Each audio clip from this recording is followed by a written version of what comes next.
विभिन्न एनजीओ संस्था bill pass करने एग्रीमेंट नारे टंका आदाय करने शेष में महंगा पड़ा। केन्दुझर जिला सामाजिक सुरक्षा अधिकारी विप्लव केशरी सामंतराय को बांधी कोर्ट चालान करिछि विजिलेंस। जांच पर से निज अकाउंट रे निज परिवार लोकों अकाउंट रे एपरिक संपर्कियों अकाउंट रे ऑनलाइन माध्यम रे टंका कारबार करथिले। खाली सेतिक नुहे आय बहिर्भूत संपत्ति खोलताड़ परे बाबूंक संपत्ति विजिलेंस रो आखि को टेरा कर दैछि। अधिका खोलताड़ समय 10टी प्लॉट भुवनेश्वर झाड़पड़ा बहुतल प्रसाद ठाब करिछि विजिलेंस एवं ए सबु निज चाकरी काल समय असाधु उपाय रे अर्जिथिले टंका। 1994 मसिया सामाजिक शिक्षा संगठन भाव में चाकरी आरंभ करथिले। 1994 मसिया सामाजिक शिक्षा संगठक भाव में चाकरी आरंभ करथिले।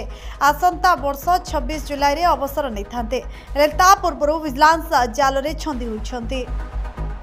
डिस्ट्रिक्ट सोशल सिक्योरिटी ऑफिसर विप्लव केशरी सामंतराय गोटे एनजीओ पाखरु तांकर बकेया बिल करिया पई 20,000 टंका लांच मागी डिजिटल मोड अर्थात फोन पे माध्यम रे नै दिवार अभियोग होइतला।